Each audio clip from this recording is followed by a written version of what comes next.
Okay, actually, what just happened probably is a good reflection of the value of meetings like this. When people can't stop, chatting, and they want to, just keep, plowing on whatever concept they're talking about.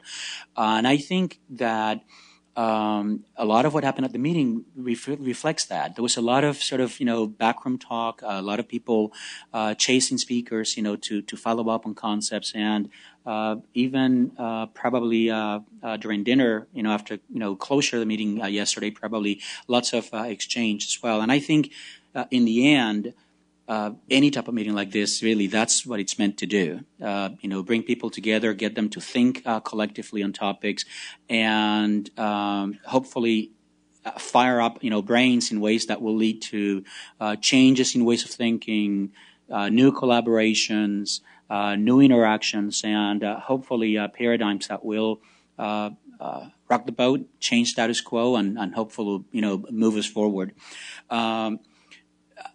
When I was asked to provide, sort of like a summary of what I heard at the meeting, I did so obviously with the excitement that this will give me one last chance to, say a few things about some of the biases that I bring to the table on this topic. But more importantly, it reminded me of the challenge of trying to capture in 15 minutes, because I promised you to be short, since I think we've had enough food for thought, all of the richness of the information that we've heard of, in the course of, 1.5 days.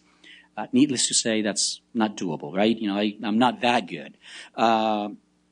So what I did, probably many of you saw me, typing away.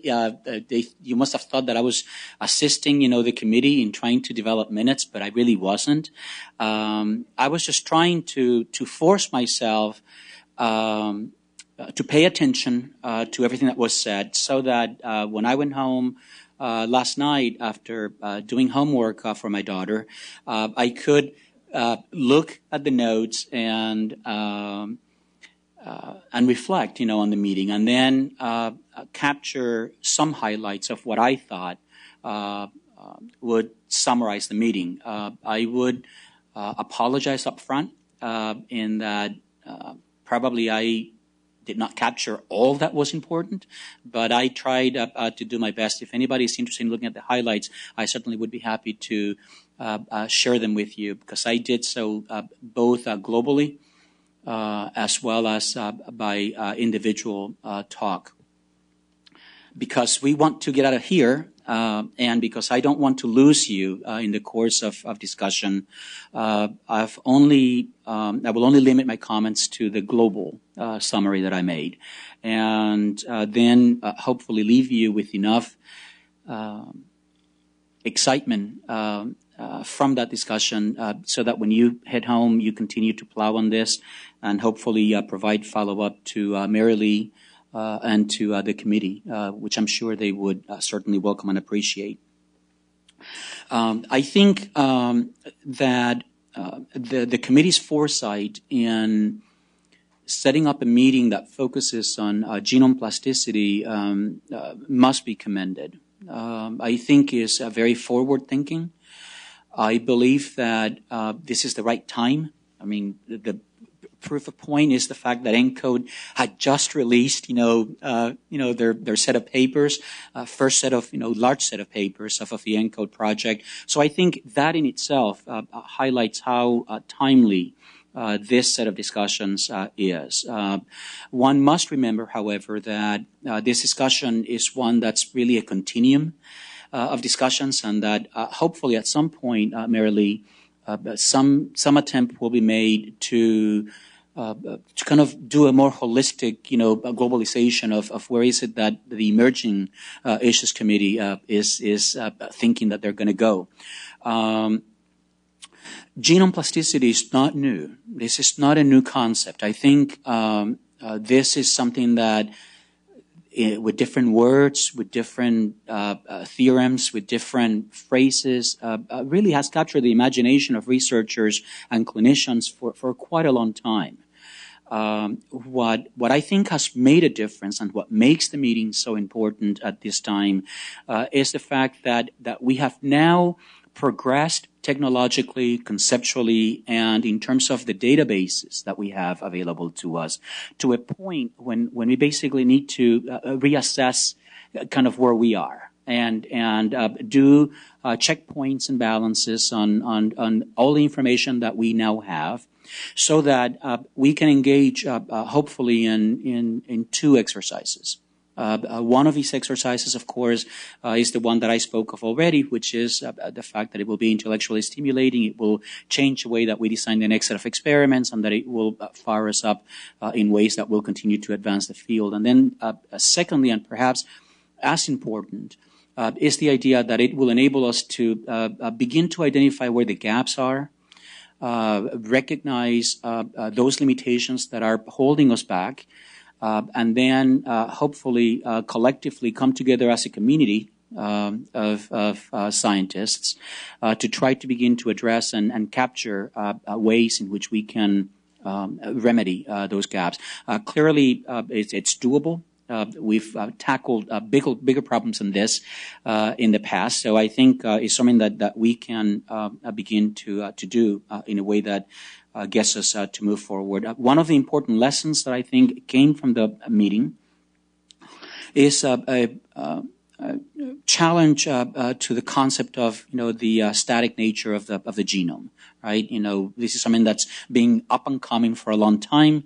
We now know that it's in fact not static. That is dynamic, and that at least some of the evidence accumulated so far would suggest that plasticity is very tightly linked to the way in which we adapt to our environment, whatever definition of environment you want to use.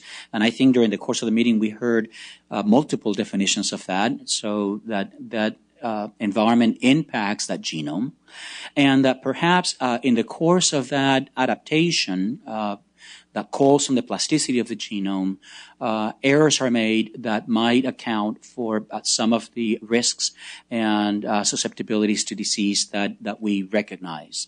And of course, I think Thea, in one of her closing statements during the panel discussion, really captured this, very well when she made reference to sort of the maladaptive programs, that might actually account for some of the diseases that we are seeing related to alterations in genetic programs. I think one of the biggest surprises for me, and I'm now personalizing this comment, relates to how little we now know about impacts of the environment on genome plasticity. Cheryl, in her opening remarks, said, that we've assembled, experts in this field of genome plasticity, and for the most part, there was very little said about, in terms of hard data, of what that impact is, and obviously what that calls for is aggressive investments, both in terms of intellectual power as well as resources, for people to be able to address those voids.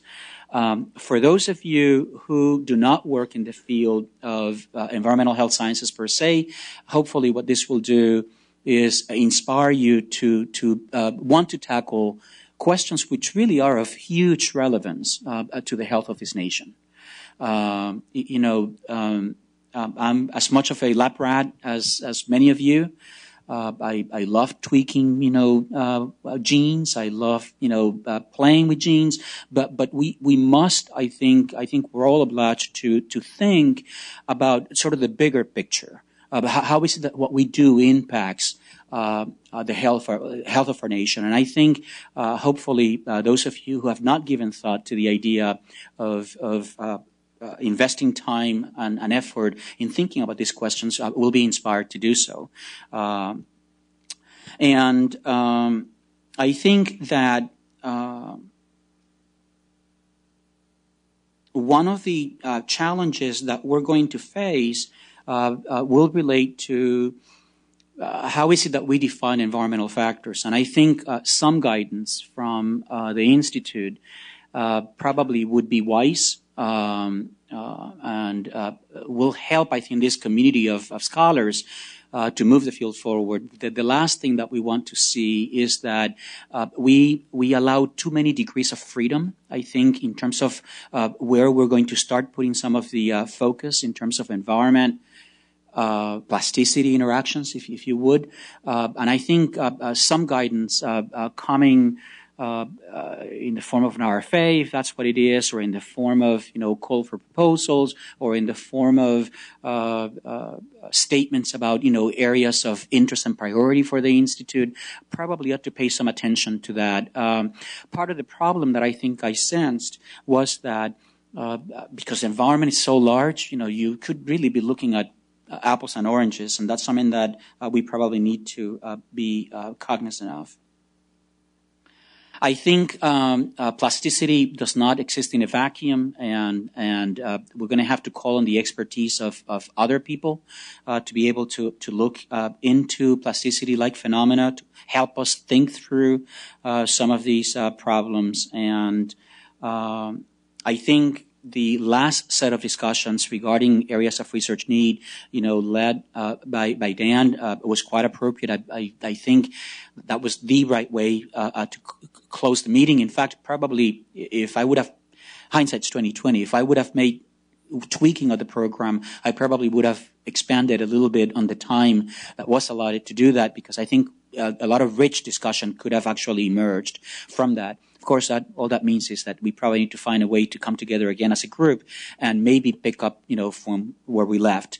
I know that all of you have your own ideas as to, what this meeting did for you. We normally filter this information through the filters of our own set of biases. So I look forward to, in the next couple of weeks, hopefully getting some feedback from you on what you think were the highlights of the meeting. You certainly should pass those on to the committee so that they can use this information to build on future programs, as well as in the drafting of the summary documents that are generated as a function of the products of the program committee that put this meeting together. So I invite you, maybe I shouldn't, but I am, to forward your feedback to the committee and to the chair of the committee so that your thoughts are reflected and captured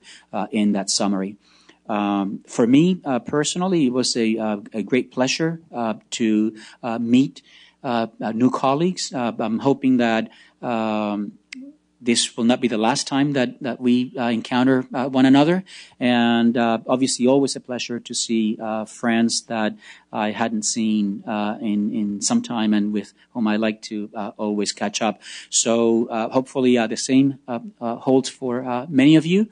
I send you off hopefully with a lot of questions, some answers, and a desire to engage in this field of genome plasticity. I think we've now called it genome plasticity. I have a feeling that because of the plasticity part of it, is going to stick.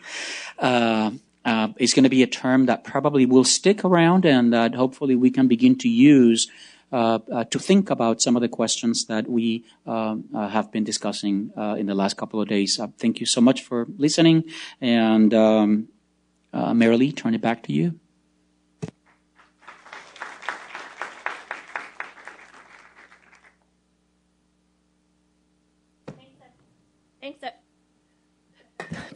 Thanks, everyone, for coming to the meeting. Just to remind you, we will have most of the information from the meeting, except for probably a few unpublished figures, will be on the website that we have, which is up here, within a week, maybe a few days. And newsletter we'll be preparing with highlights from the meeting. That'll take a lot more time to come out. And we have our next meeting is scheduled for January 10th and 11th. And I think that's going to be a really exciting meeting as well. So thank you very much. And thank you especially to Cheryl for leading the planning group with Thea and our other committee members, Steve Rappaport and Dan Shaughnessy as well. Thank you.